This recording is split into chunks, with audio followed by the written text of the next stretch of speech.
Good afternoon, Wash. Today is Wednesday, February 10th, B-Day, regular schedule, and today is Umbrella Day. The day that we celebrate those remarkably effective accessories that we all use for protecting ourselves from wind, rain, and sun. Whatever the weather, Umbrella Day is a great excuse to sport a colorful umbrella when you're out and about. With the various temperatures we've had during this crazy winter, no one knows if it will actually be cold enough to snow. So pack your umbrella just in case on Monday, February 15th, as you head to the Hempstead High School for the DCSD Jazz Festival. Our 7th 8 Washington Jazz Band will attend a clinic in the morning, as well as perform there. In the 6:30 evening concert, the concert will be in the Hempstead's new auditorium. Students are free. Adult admission is $5.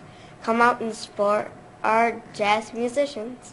On another note, the Battle of Books is fast approaching. Get to the LRC to sign up your team as soon as possible.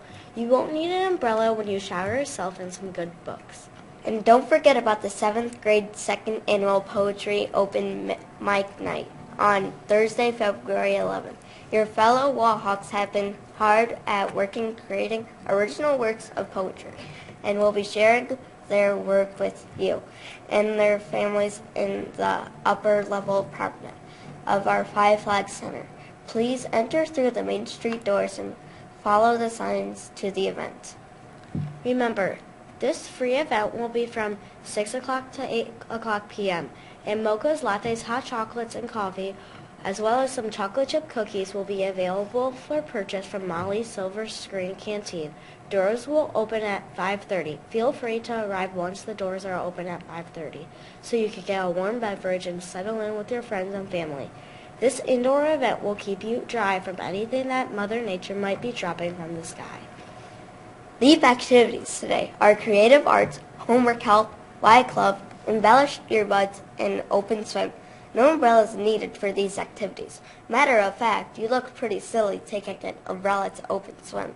I'd settle for some goggles to keep the water out of my eyes, though. No one better rain on our parade next when Garth Callahan, author of the Napkin Notes, visits Washington. Now brace yourself, because a couple of students sent Garth some questions via video, and Garth has responded back via video. Let's take a look.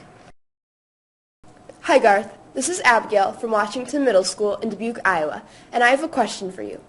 Napkin Notes has provided you with a unique way to stay connected and involved in your daughter Emma's life. Do you think that parents' connections and communication with their children has been weakened or strengthened by today's technology? And how do you encourage children and parents to strengthen that communication? Hi Abigail. You pose a really interesting question regarding relationships and whether or not they're strengthened or weakened by today's technology. And I think that's a question that comes up in every generation, whether it's my generation with people walking around with Walkmans and closing off their ears, to today's generation and everybody having a smartphone, walking around and having this really powerful device in their pocket. The biggest issue with technology is when it becomes an intrusion to everybody's life. And what I mean by that is somebody who's constantly paying attention to their phone, who's possibly looking at their phone during a family dinner, or really whenever you pull out that phone when you're with a group of people, it says to them, hey, what's on my phone is more important than what you're saying right now. So it's not necessarily the technology itself, it's how we use technology and what our attitudes are towards it.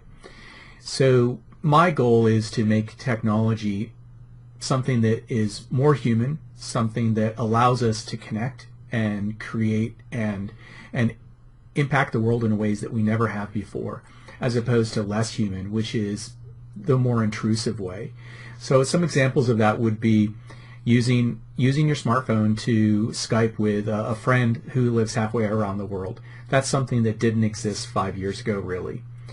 We're able to connect and create things in ways that 10 years ago or 20 years ago people would have never dreamed of. We can make microloans to farmers in poorer countries. We can, in my case, I can counsel other cancer patients around the world.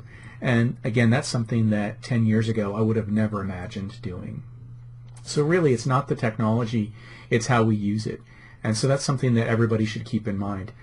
For one, I'm eternally grateful that I can take my phone out at any time and send Emma a quick text message, find out where she is, what's going on, if I need to pick her up from softball practice, or whether or not she's having a good day. That's something that, if you think about, is really remarkable, and it certainly enhances our relationship when we're able to communicate like that. Great question, thanks. I'm looking forward to meeting Garth next Thursday during ELT, and you can too if your ELT comes to the auditorium. Let's extend birthday wishes today to the one and only Preston Aguilar. May your day be filled with clear skies and sunshine. And now for the thought of the day. A mind is like an umbrella, only useful when it's open.